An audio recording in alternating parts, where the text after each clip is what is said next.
eventually.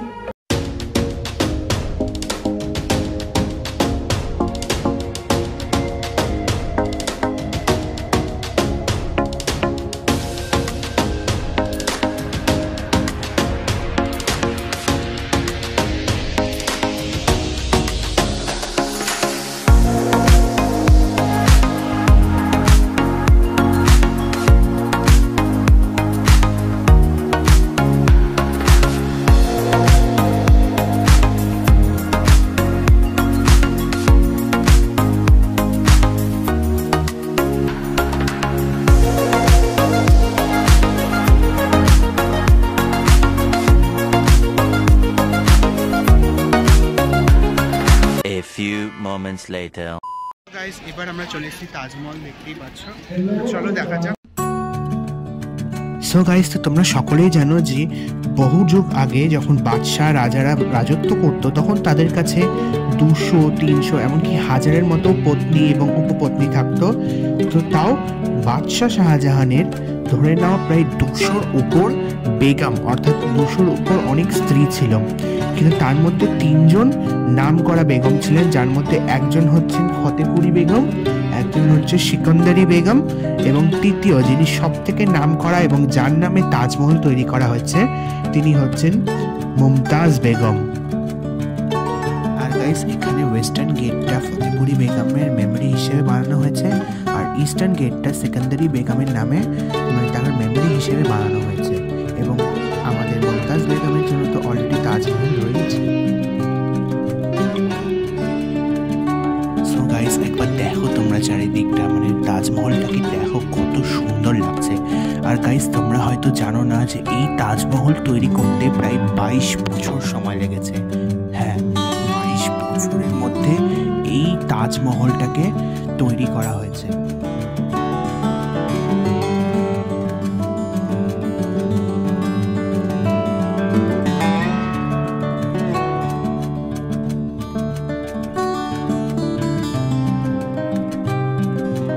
So guys, এখানে আরও 2টি গেট রয়েছে, যার মধ্যে একটি হলো লেবার গেট। তার কারণ লেবার গেট দিয়ে সমস্ত লেবার মানে নিচু জাতের মানুষরা যারা যারা এই তাজমহলটাকে তৈরি করেছে তাদের অনেক শ্রমিকদেরই অনেক কষ্ট করে এই তাজমহলটা তৈরি করেছে। মাত্র 22 বছর বয়স। আর মাত্র বলছি কেন, 22 বছর কিন্তু অনেকটা লম্বা সময় টানা কাজ করে যেতে হয়েছে। আর যেটা মেন্স রয়্যাল গেট, ওটাতে করে সমস্ত রাজ পরিবারের লোকেরা এই তাজমহলটা দেখতে আসতে পারত। আর গাইস, তোমাদের আরেকটা কথা বলে দিই যে এই তাজমহলের ঠিক 2 দিকে 2টো গম্বুজ করা হয়েছে। একটা হচ্ছে মসজিদ, যেটা তাজমহলের বাম দিকে, আর ডান দিকে যেটা রয়েছে ওটা হচ্ছে রয়্যাল গেস্ট হাউস। অর্থাৎ রয়্যাল গেস্ট হাউসে বেশিরভাগ সময় রাজ পরিবারের লোকেরা এসে স্টে করতে পারত। তার কারণ তাজমহল বলতে গেলে এক প্রকারের মাকবারা বা টম। তোমরা সকলে জানো টম মানে কি, যাকে তো ওই জন্য ওই গেস্ট হাউসে রাজার বা বাদশার সমস্ত পরিবারের জনেরা এসে তাজমহল এবং নামাজ পড়তো তার পাশের মসজিদে।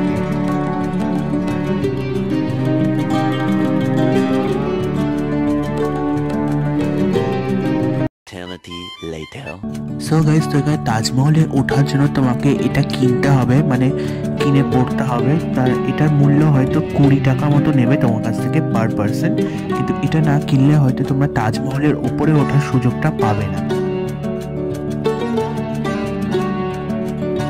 তোমরা দেখতেই পারছো এটা হচ্ছে সেই মসজিদ আর এটা হচ্ছে আমার পিছনে তাজমহল। সো গাইস, তোমরা সকলেই জানো যে মুমতাজ বেগমের এই সমাধির মধ্যে শাহজাহান চেয়েছিল যে নিজের মৃত্যুর পর নিজেও এখানেই সমাধিস্থ হয়ে যাবে, তাই দুজনেরই সমাধি এর মধ্যেই আছে। তবে আমি যে এখানের ভেতরে ঢুকবো, এর ভেতরে ব্লগিং অ্যালাউ নেই, তাই তোমাদেরকে কিছু দেখাতে পারবো না। তবে হ্যাঁ, একটা কথা, এর ভেতরে যেটা আমি দেখবো সেটা কিন্তু আসল সমাধি না। আসল সমাধিটা এর নিচে অর্থাৎ তাজমহলের নিচে রাখা রয়েছে, ওপরে যেটা রাখা হয়েছে সেটা ডুপ্লিকেট। তবে হ্যাঁ, ভেতরে কোনো ব্লগিং তোমাদের দেখাতে পারছি না, এর জন্য আমি অনেক দুঃখিত।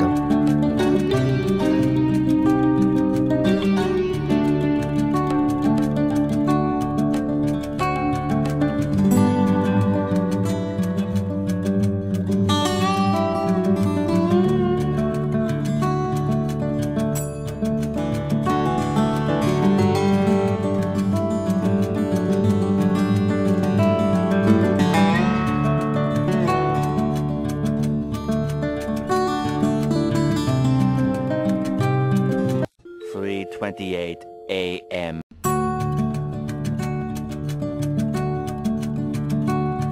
সো গাইস, তো ফাইনালি আমরা বেরিয়ে গেছি। খুব সুন্দর লাগলো ভেতরটা কিন্তু পুরো টেম্পারেচার খুব ঠান্ডা ছিল ভেতরটা, আর সেটা আমার খুব পছন্দ হয়েছে। তবে হ্যাঁ, এখান থেকে বেরিয়ে এসে দেখো চারিদিকটা কত গরম, মানে টেম্পারেচার কতটা হাই আছে এখন আগ্রাতে। আর তোমরা জাস্ট দেখো এখানকার যমুনা নদী কি অবস্থা হয়েছে দেখো। যদিও এখন জল রয়েছে, কিন্তু তাও মনে হচ্ছে যেন যমুনা নদী কতটা শুকিয়ে গেছে, তাই না?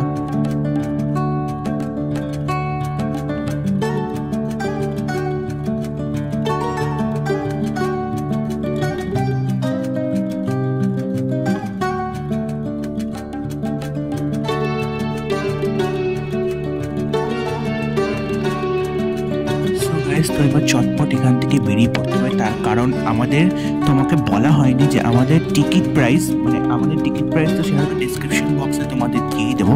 কিন্তু টিকিট প্রাইসের মধ্যে এটাও লেখা রয়েছে, মানে আমাদের যে টিকিট, তাজমহলের টিকিট, এটা তোমাদের আগে বলা হয়নি। সেটা 3 ঘন্টার মধ্যে যদি তুমি তাজমহল ঘুরে নাও তাহলে ভালো। তো প্রত্যেকটা টিকিটের মধ্যে আওয়ার্স লেখা থাকে, মানে কত ঘন্টায় থাকতে হবে। তাই 3 ঘন্টা যেহেতু হয়ে গেছে, মানে প্রায় হতে চললো, কিছুক্ষণ বাকি, তাই আমরা বেরিয়ে যাচ্ছি। তার কারণ বাইরে গিয়ে আবার লাঞ্চও করতে হবে। আর তাছাড়া যদি আমরা ওর থেকে 3 ঘন্টার থেকে বেশি থাকি তাহলে হয়তো আমাদের এক্সট্রা চার্জ পড়ে যাবে। এই নিয়মটা আমার জানা ছিল না। তোমরা যারা এসেছো তোমরা অবশ্যই কমেন্টস করে জানিও যে এখানে কি নিয়ম ছিল আগে, আর যারা যেতে চাইছো তারা অবশ্যই এই নিয়মটা জেনে রাখো।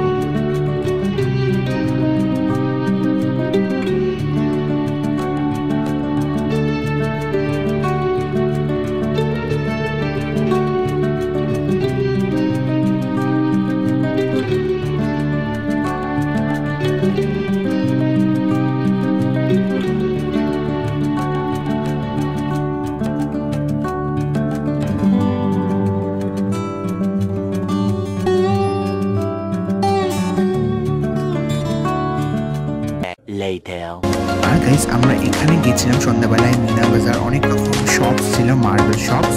তো এই মার্বেল শপ থেকেই আমরা দেখলাম অনেক রকম তাজমহল, অনেক কিছু দেখাচ্ছিল, কিন্তু তোমাদেরকে ব্লগে কিছু দেখাতে পারবো না, তার কারণ এর ভেতরে ব্লগিং করা একদমই স্ট্রিক্টলি প্রহিবিটেড আছে।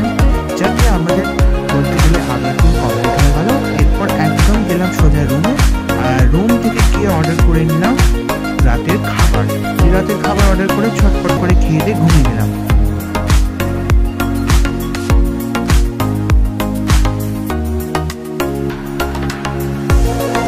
Day 3.